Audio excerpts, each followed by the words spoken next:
सतनाम वाहेगुरु, सतनाम वाहेगुरु। जहां जहां गुरु गोबिंद सिंह जी ने अपने चरण रखे, उनके किए चमत्कार इतिहास में अमर हो गए। ऐसा ही एक इतिहास जुड़ा है गुरुद्वारा हांडी साहब के साथ। गुरुद्वारा हांडी साहब सिख आस्था का एक महत्वपूर्ण केंद्र है। यहाँ हर रोज हजारों श्रद्धालु आते हैं और बड़ी ही श्रद्धा से 10वें गुरु श्री गोबिंद सिंह जी की याद में बने इस गुरुद्वारे में नाम सिमरन करते हैं। ये वही जगह है जहां बाल गुरु गोबिंद सिंह जी पटना से पंजाब की अपनी यात्रा में सबसे पहले ठहरे। जब बाल गुरु गोबिंद सिंह जी पंजाब यात्रा के समय दानापुर पहुंचे तो विश्राम के लिए अपनी भक्त माता जमुना देवी की कुटिया को चुना। वृद्धावस्था के कारण दुर्बल हो चुकी माता जमुना गुरु जी के दर्शन कर धन्य हो गई। जब गुरु जी ने उनसे भोजन के लिए कहा तो निर्धन जमुना देवी ने केवल एक हांडी खिचड़ी बनी होने की बात गुरु जी को बताई, जो पूरी संगत के लिए बहुत कम थी।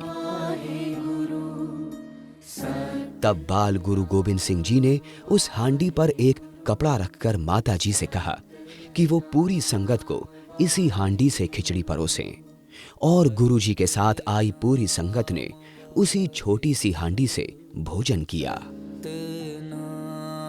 गुरु जी के इस चमत्कार से धन्य हुई माता जमुना देवी ने अपनी कुटिया को सिख धर्म के प्रचार प्रसार के लिए समर्पित कर दिया। तभी से इस जगह का नाम गुरुद्वारा श्री हांडी साहब पड़ गया। जो सच्चे मन से ईश्वर को याद करते हैं, ईश्वर उनके पास खुद आते हैं। ईश्वरीय चमत्कार और आस्था का एक ऐसा उदाहरण जहां बाल गोविंद राय जी की निशान आज भी मिलते हैं। गंगा के तट पर स्थित गुरुद्वारा हांडी साहब दुनिया भर के सिख श्रद्धालुओं के लिए एक बहुत ही महत्वपूर्ण स्थान है। जब गुरु गोबिंद सिंह महाराज हांडी साहब आए और जाने लगे तो महाराज जी ने एक पत्थर की जो शिला थी उस पे अपने चरण पादुका, अपने चरण टिकाए, क्योंकि माता जी बड़ा प्रेम करते थे कि हमें भी कोई निशानी दो। तो महाराज जी ने वहाँ पे चरण लगाए। वो चरण गुरु गोबिंद सिंह जी के जो शिला है, पत्थर है, उस पे आज भी जो है संगत जाके उसके दर्शन करती है और मन की इच्छा पूरी होती है।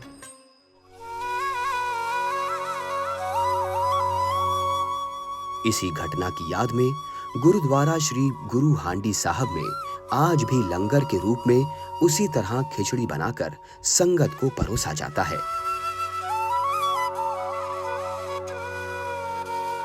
गंगा के तट पे गुरु गोबिंद सिंह जी का ये आखिरी पड़ाव था, जहाँ पटना शहर से शुरू होकर के पटना की गली, पटना के वो घर जिनमें अपने छोटे छोटे कदमों से बड़े प्रेम से अपने साथियों के साथ गुरु गोबिंद सिंह जी जाते थे, आज आखिरला समय है जब उस माता के घर अपने साथी बाल साथियों के साथ गुरु साहब बैठे हैं, जिनकी आंखें नर्म हो चुकी है, वो रो रहे हैं, जिनके अंदर बिछड़ने का दर्द है वो महसूस कर रहे हैं, और ऐसे महाराज को देखते हैं जैसे चकोर चंद्रमा को निहारती है। तो ये अखीरला गुरुद्वारा गंगा के तट पे गुरु गोबिंद सिंह साहब की निशानी बिहार में कही जा सकती है। यहीं से थोड़ी दूर पर स्थित है हिंदू आस्था का केंद्र, पटना का सबसे पुराना और सबसे पवित्र मंदिरों में से एक पाटन देवी मंदिर। इसे भारत के 51 सिद्धि शक्ति पीठों में से एक माना जाता है। प्राचीन मंदिर, जिसे मूल रूप से मां सर्वानंदकारी पटनेश्वरी कहा जाता है। पाटन देवी मंदिर से कुछ ही दूरी पर है पटना का विख्यात उपेंद्र महारथी शिल्प अनुसंधान संस्थान। इसका उद्देश्य बिहारी हस्तशिल्प के विभिन्न रूपों को संरक्षित करना और अनुसंधान को बढ़ावा देना है। टिकुली आर्ट की आर्टिस्ट हूँ और उपेंद्र महारथी शिल्प संस्थान में मैं टिकुली आर्ट एज अ टीचर के रूप में यहाँ बच्चे लोग को ट्रेनिंग देती हूँ। टिकुली आर्ट यह बिहार की राजधानी पटना का आर्ट है। मौर्य काल में इस पे जो पेंटिंग बनता था तो वो एज अ बिंदी के लिए ही यूज़ किया जाता। 1960 में उपेंद्र महारथी जी जब जापान गए तो उन्होंने देखा कि लकड़ी पे एनामिल कलर से वो पेंटिंग कर रहे थे, पेंट करके वो डिज़ाइनिंग बना रहे थे। फिर जापान से जब उन्होंने आया तो संस्थान में तो वो सोचे कि इस आर्ट को हम अपने टिकुली आर्ट में कन्वर्ट करते हैं। ये संस्थान शिल्प क्षेत्र और शिल्पकारों के विकास पर लगातार काम कर रहा है। यहाँ पे पेंटिंग्स बनाने के लिए हमारे पास सारे चीज़ों को प्रोवाइड किया जाता है संस्थान के द्वारा ही, जैसे हमारे कलर्स हो गए, बोर्ड हो गए। मेरे क्लास के टीचर बहुत अच्छे हैं और अच्छे से समझा देते हैं। जो भी थीम वगैरह होता है कि इस तरह से स्केचिंग होती है, इस तरह से लाइनिंग और बॉर्डर, मधुबनी पेंटिंग। जैसे टेराकोटा हुआ, कुछ बच्चों को रुचि है कि हम टेराकोटा सीखें, तो हम जितना हो सकता है हम अपने दिमाग से सारे बच्चे को क्लास में सिखलाते हैं, समझाते भी हैं।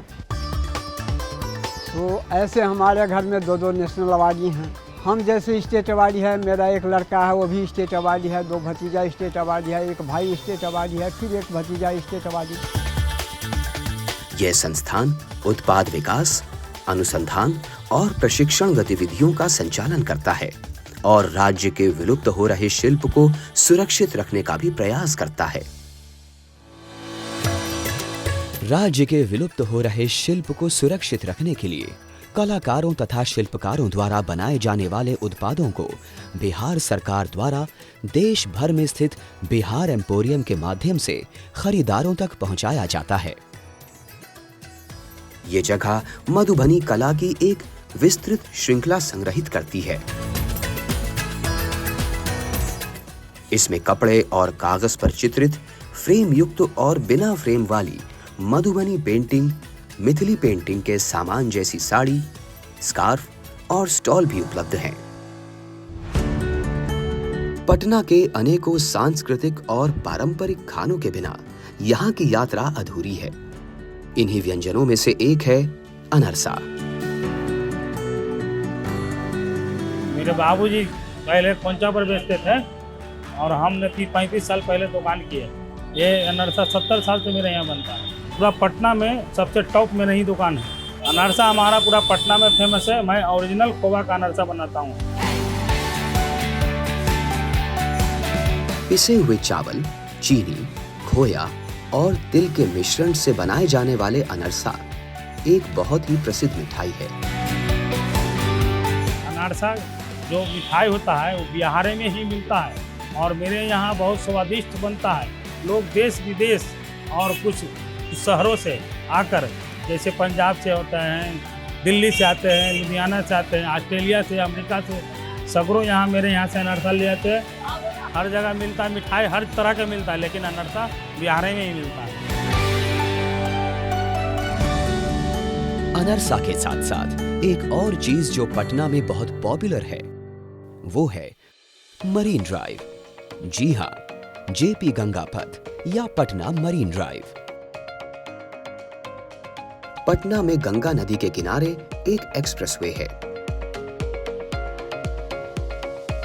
यहाँ की नाइट लाइफ पटना के लोगों और आने वाले यात्रियों के लिए सबसे बड़े पिकनिक स्पॉट के रूप में विकसित हुआ है। आप यहाँ अनेकों तरह के स्ट्रीट फूड और गंगा के मनोरम दृश्य का आनंद ले सकते हैं।